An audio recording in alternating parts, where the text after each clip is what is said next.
बिस्मिल्लाहिर्रहमानिर्रहीम। In the name of Allah the most beneficent the merciful. ज़िंदगी में थक जाएं, ज़िंदगी में डीमोटिवेट हो जाएं तो क्या किया जाए?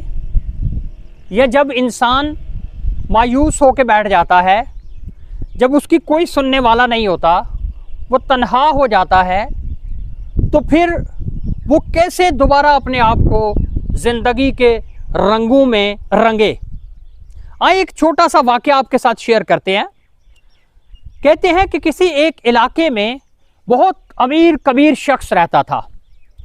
वो शख्स इतना अमीर कबीर शख्स था कि अपने इलाके के अलावा कई इलाकों में उसके बिजनेसेस थे। लोग उसके पास आते, अपने मसाइल लेके आते, अपने मसाइल का हल उससे तलाश करते।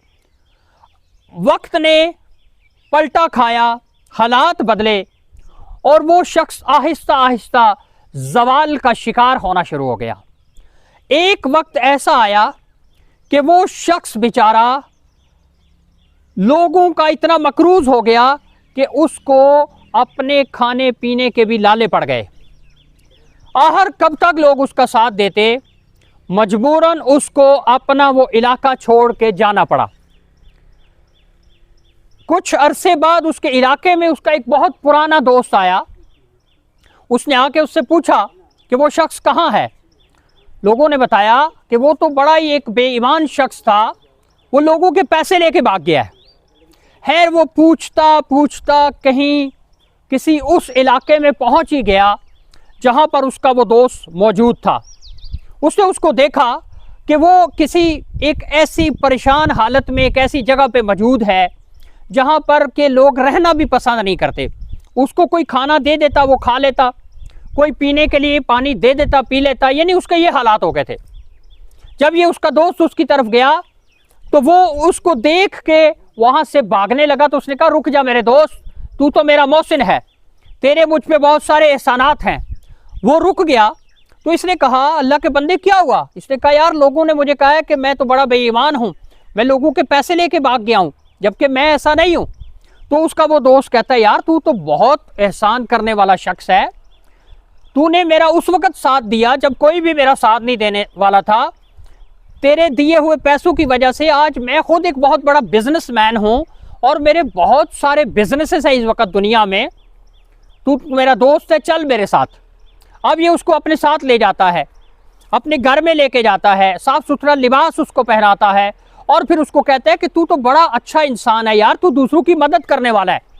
फिर उसको कहता है कि ये वो तेरी दौलत है जो तूने मुझे दी थी, आज मेरी सारी दौलत तेरे इस एहसान की वजह से है, इसलिए ये पैसे मैं तुम्हें वापस लौटा रहा हूँ। जाओ और जिन लोगों से तुमने कर्जा लिया है उनको वापस करो और फिर अपनी ज़िंदगी का आगाज़ करो।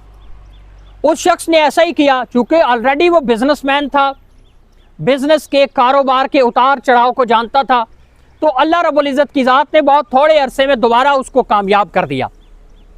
ये वाक़या हमें ये सिखाता है कि जब आप डीमोटिवेटेड हो जाते हैं, जब आप अपने हौसले को खो देते हैं, परेशान हो जाते हैं, तो फिर आपके वो काम जो आपने माजी में किए होते हैं, आपकी अच्छाइयाँ, आपकी दूसरों के साथ नेकियाँ, आपकी दूसरों के साथ हमदर्दियाँ, वो दोबारा लौट के आती हैं और आपको दोबारा से कामयाबी की तरफ लेके जाती हैं, आपको दोबारा से आपके कदमों पे खड़ा कर देती हैं।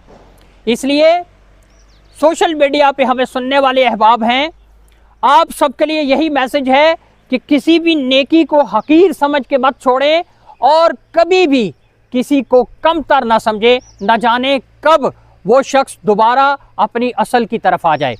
अपना बहुत सारा ख्याल रखिएगा। अगर आपसे कुछ भी नहीं हो सकता तो दूसरों का हौसला बने। ऐसे अल्फाज इख्तियार करें जो दूसरों का सहारा बनने वाले हों। डूबतों को उछालने की कोशिश करें, गिरे हुओं को उठाने की कोशिश करें, चलते हुओं को सहारा देने की कोशिश करें। यही ज़िंदगी है और ज़िंदगी आमद बराए बंदगी, बेबंदगी शर्मिंदगी। अल्लाह आप सबका हामी नासिर हो।